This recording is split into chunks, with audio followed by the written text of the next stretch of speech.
There's no escape.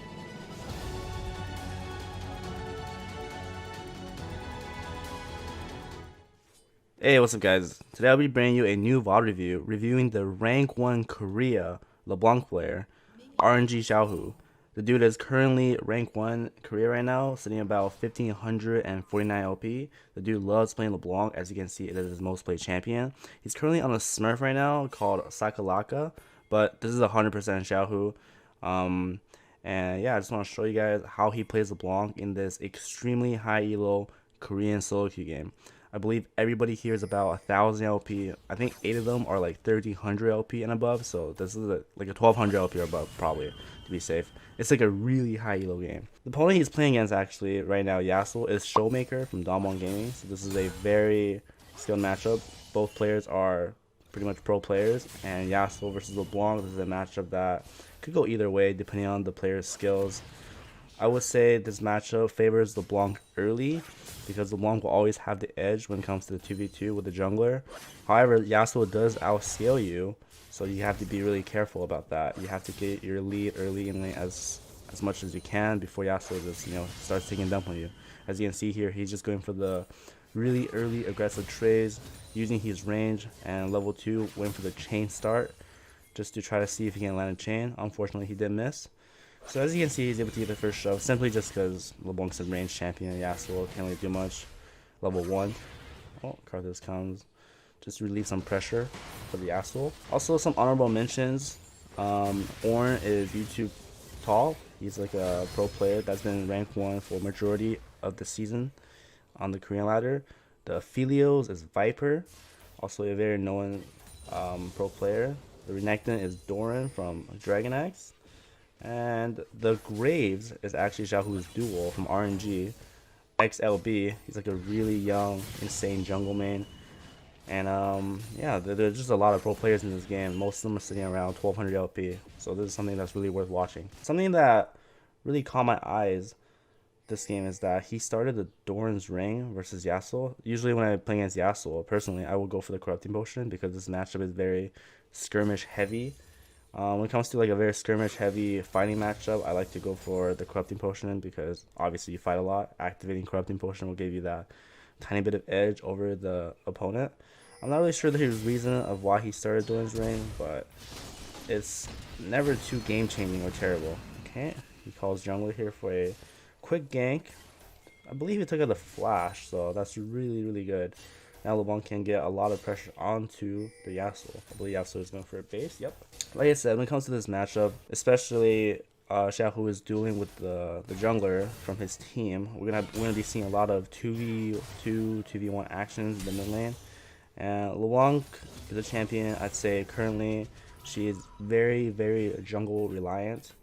So if your jungler is bad, unfortunately you kind of have to just suffer with him.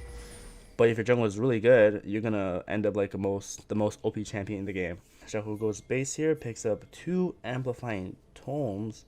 This is something I usually don't do as well because LeBlanc is a very mana hungry champion early. Unless you're very careful with your mana spending, you run out of mana pretty quickly. I believe 2 mana amplifying tome is like 900 something gold. Usually I probably would have gotten something like a Doran's, sorry, not Doran's, a Dark Seal and a Mana Crystal just to give myself some mana. Looks like he didn't go for that. He went for the more AP heavy build. Okay. Xiaohu catches Karthus being rapid. Does his combo, drops the ignite, picks up the kill off the Karthus. Okay, flashes away from Showmaker in case he wants to post something tricky. Okay, pretty easy 2v2 cleanup with the help of the top laner. Very good rotation all around. I'm pretty sure even if the Renekton didn't end up coming, the Graves and the LeBlanc would have easily just won that because LeBlanc is just such an awesome and good 2v2 helper. Okay, Paul kind of just TP'd in and just ran it down, gave Graves another kill. That kind of screwed himself over a lot. Okay, Xiaohu just upped in CS with 3 assists, picks up the Lost Chapter, early Lost Chapter buy. Super good, and he sold, I believe, a pot here and then got a Dark Seal. They already have 4 kills, so this is going to be a very snowbally game. picking up the Dark Seal early should give him a lot of stacks here. He doesn't have any potions. That's something that I usually don't do as well. I try not to because Leblanc she's notoriously known for having just very low sustain in lane. Once you're low on health, there's no way for you to really get it back unless you take Taste of Blood, which she does. But even then, that's just very not reliant because it's just very little healing. Okay, the wave is pushing towards LeBlanc here. All he needs to do really is just to wait for Yasuo to push him in, picks the wave. This is where Yasuo starts to kind of outskill LeBlanc because Yasuo, the more he levels, the more like attack speed he purchases. His Q will be just on like a shorter and shorter cooldown, same with his E, and then that means he can just shove the LeBlanc in permanently because he has such low cooldowns, whereas LeBlanc, his cooldowns are a little bit longer. Okay. The only reason why Yasuo's a little afraid to push right now because he has no flash. He has no idea what the Graves is, so he's playing a little conservative. Oh, Graves does show up on the map right now, so I believe Yasuo will probably go for something aggressive, knowing that the LeBlanc is half mana as well. Let's see if Showmaker does something. If he goes in, okay, backs him immediately. Shahu lands a perfect chain to get himself out of danger. Okay, gets the knockup, then proceed to go forward. Ooh, Showmaker's Yasuo. Showmaker actually plays a really good Yasuo. He's really known in Korea for playing, I believe, 3 champions. One is Yasuo, one is KATARINA, one is LeBlanc. He hits rank 1 multiple times every year, abusing a lot of mid champions. It's most notably for Yasuo, LeBlanc, and KATARINA.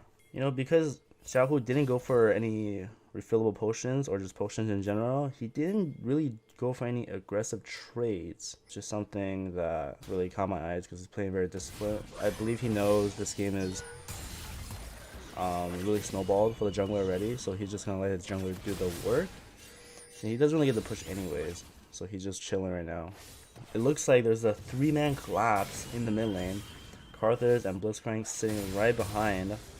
Yasuo pushes the lane. Let's see if they're able to pull this die off. Okay. Okay. Showmaker uses the W, and then R, the clone, perfectly saves him from danger. Now he's on the run. I wonder if he's able to get out. He W's over the wall, drops a ward, scouts for some vision. Oh, Blitzcrank's 1 HP. Almost died there. Oh, the Viper sends him over the wall to safety. Okay, he's looking for something.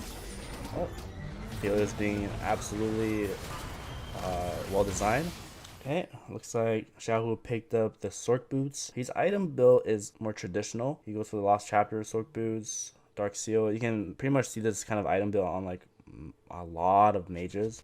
He is against Yasuo. Usually against Yasuo, I like to just rush Seekers because if you don't go with that item, you pretty much cannot win trades. He didn't go Seekers here, but I think his reasoning for not going Seekers is simply because he's against Ornn, Karthus, and Blitzcrank. 3 of the champions out of the 5 does AP damage. And going Seekers only versus Yasuo and Philios just don't seem that worth, especially that Philios is very, very behind. He's O2 right now, down about like 25 CS, so it's not really a threat, and going Seekers versus just Yasuo seems a little bit too unnecessary. But I'd say if the top laner was like an AD champion, like Aatrox or something, I think a Seekers rush would definitely be really worth it, or like an AD jungler, something like a Rek'Sai, or you know, just anything that's AD damage.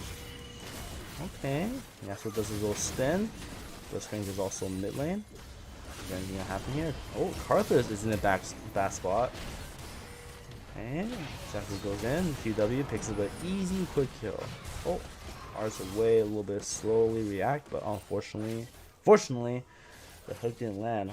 Xiaohu's down about 15 CS, but honestly, dude, he just got dove by like 3 people. He kind of had to just run away. Being mid lane sometimes just means you're going to have to get dove by a lot of people. I'm not sure why that's the case lately, but whenever I play mid, there's always support and jungler just trying to get at me from every angle possible. And that really tilts me, man. Okay, well, it's 12 minutes into the game. Usually laning phase should conclude very, very soon. As you can see, all the towers here are just very low health, and as soon as laning phase ends, this is when Leblanc just starts split pushing. Leblanc just don't want to be in the mid lane whenever laning phase is over. Picks up the blue buff from his dual jungler, who is currently 7-0-2. absolutely huge on Graves, and Graves' patch is really strong. I think he can pretty much one-man carry the game here. Like I said, Leblanc is a very jungle reliant champion, so if your jungler is good, you're pretty much going to do amazing. And he's having like a really easy time right now because he can just pretty much walk wherever he wants, and his jungler is able to just win the 2v2 with him. Leblanc is pretty much jungler's best friend, and if you're activated by the jungler, you're going to become super OP as well. That's honestly what I don't like about LeBlanc. I wish she was more self-sufficient, where if the jungler sucked, you can still able to, do a lot of work. Okay, so I should go down to the cart assault. Check who runs bottom here just to give his team some mental assist. Didn't really accomplish much, so he's gonna end up going back mid now. Ooh, it looks like a Renekton roam is coming down. Shahu is gonna just go for the mid wave. Let's see if they're able to pull this gank off. Looks like Showmaker is not aware of this Renekton gank at all. Okay, Shahu kind of sets it up, goes in, pops a shield. Renekton goes in, W stun. Shahu easily picks up the free kill. Very nicely done. I'm kind of surprised how this Ornn has 4 kills despite having that really terrible TP in the mid lane earlier. The CS in the mid lane has been currently evened out. I believe he's going to pick up a Ludens here. Should have enough money. Or no?